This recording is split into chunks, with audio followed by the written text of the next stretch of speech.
Guys, magandang araw sa ating lahat. Bali, for today's video, meron tayo dito ng unit na i-cleaning. Bali, nandito tayo sa Navista, dito sa La Aldea.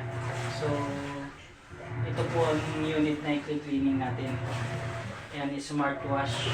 8 kilos po siya. So, i-cleaning natin ito. Mamaya-maya, papaklasan muna natin guys. So, babalikan ko kayo guys. Yan. So guys, yan yung tab niya.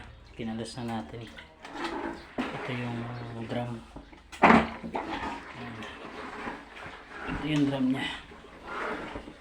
Ito naman yung lagay ng drum. So, ilinisan natin yan guys. Yan. So guys, yan ang tab.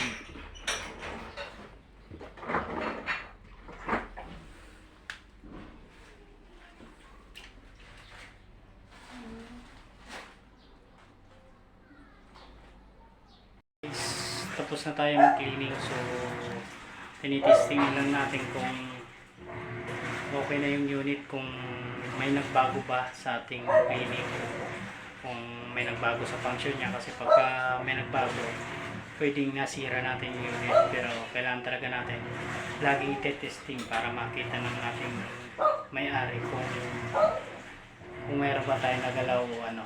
Kaya ganyan tapos na, papacheck natin sa may-ari. So guys, nagwawash na siya.